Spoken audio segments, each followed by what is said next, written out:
Shabbat Shalom. Ben and I just returned from our belated honeymoon on Sunday, an extraordinary trip to Japan, South Korea, and a little stop in Hawaii. I am beyond grateful to be part of a clergy team that allowed me to take a vacation like this.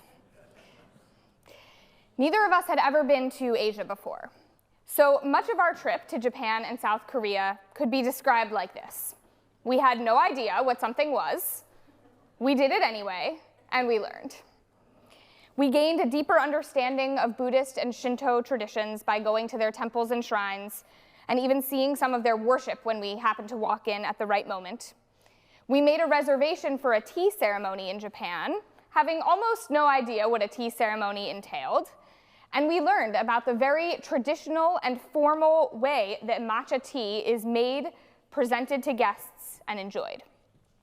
We visited ancient royal palaces in both countries, and even though we had read about them in advance, we couldn't quite wrap our heads around their majesty until we were there in person, walking around the ornate buildings and grounds. Our trip was so much fun, mostly because of the quality time we spent together, but also because we dove headfirst, wholeheartedly into an adventure, into the unknown. There's great spiritual value in adventure, in taking a leap of faith. This week, we read about the ultimate adventure, the ultimate leap of faith. The Israelite people gathered at Mount Sinai. They've just heard the revelation of the Ten Commandments, and they've received lots of other laws this week.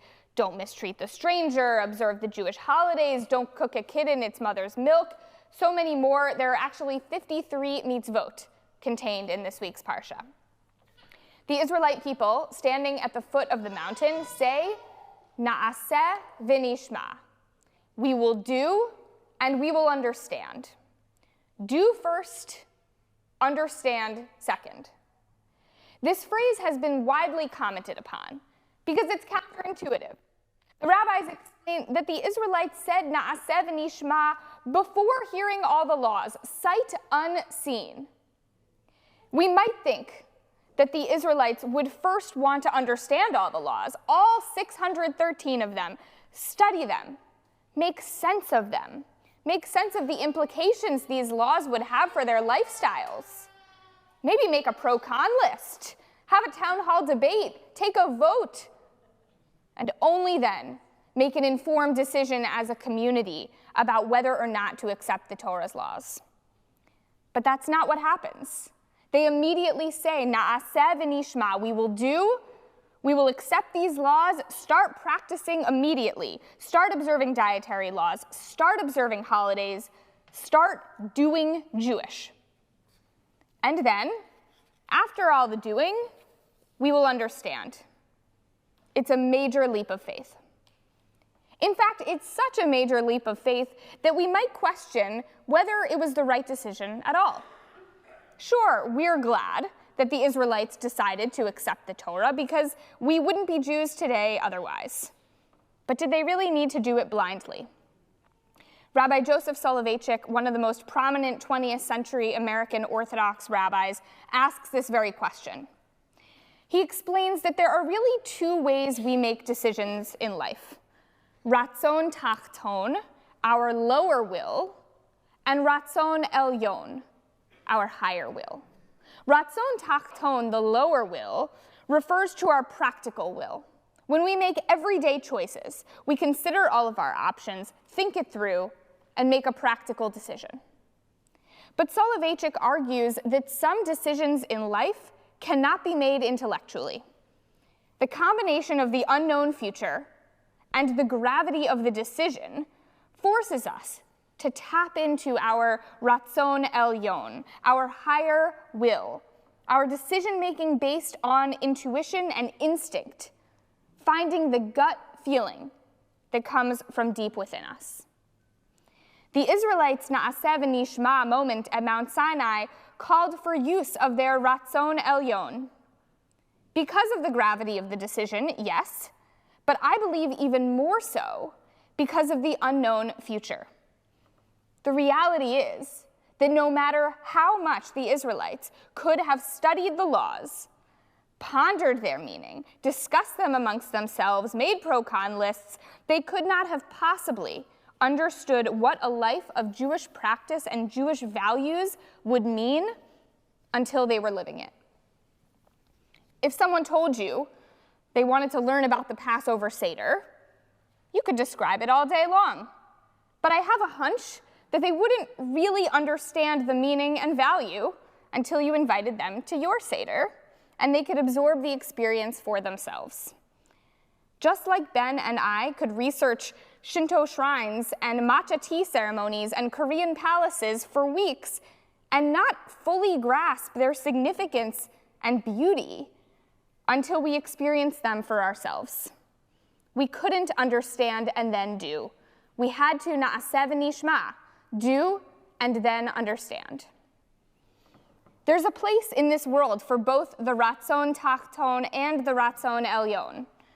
When we do research before buying a car, or read Yelp reviews before making a restaurant reservation, there's nothing wrong with these lower will decisions.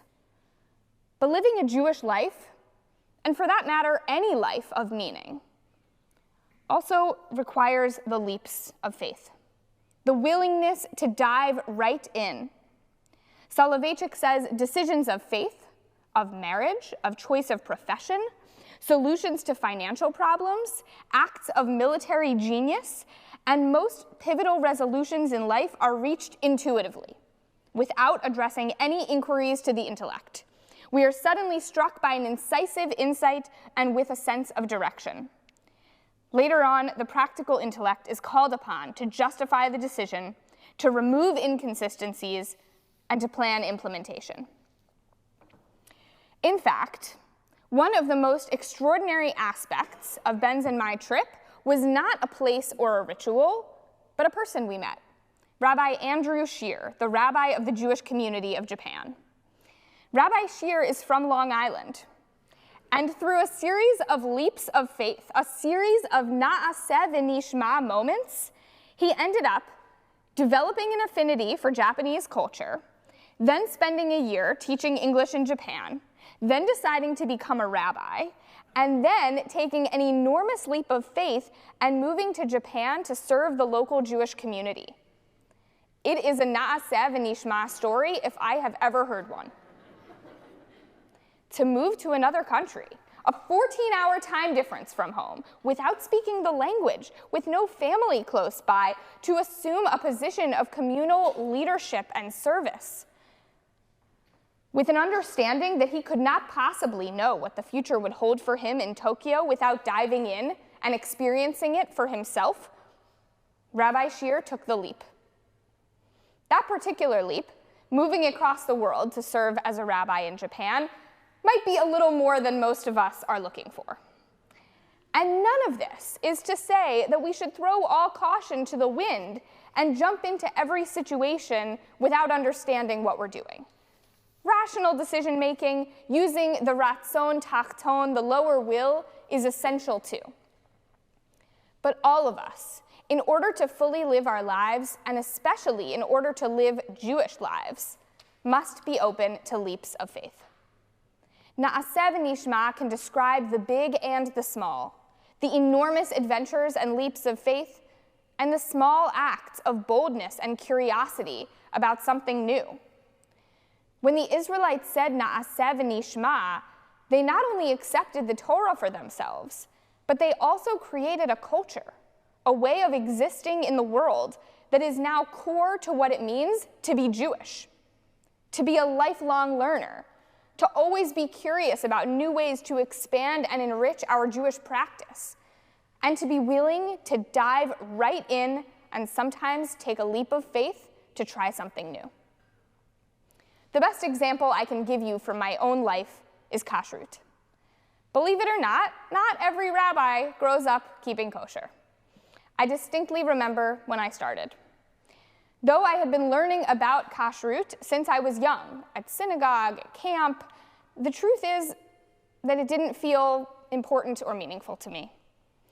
During my first year of college, I decided to try out keeping kosher, just for a couple of months, to get a sense of what it would be like. It was a leap. But by the end of those couple months, I found myself feeling more connected to the Jewish community and tradition, and I have been keeping kosher ever since. Sometimes we gain the most understanding by doing. Amazing as it was to dive into Korean and Japanese culture, tea ceremonies, Shinto shrines, and otherwise, Ben and I, at the end of the day, were well aware that we were just tourists. We tried something new, and then we packed up and flew home to New York.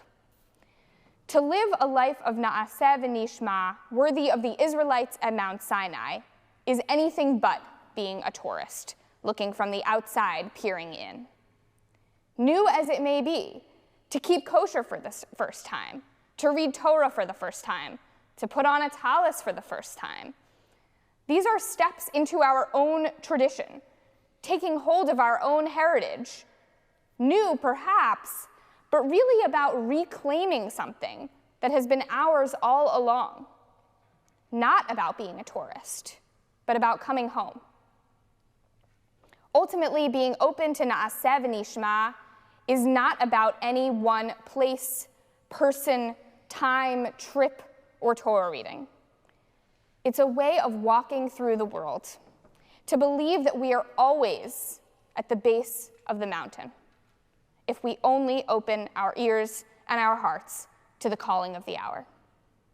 The question is not if there are new opportunities ahead. There always are. The question is whether our eyes are open to them. We are always standing on the precipice of new worlds. Adventures of the Spirit are there for the taking. All we have to do is leap. Shabbat Shalom.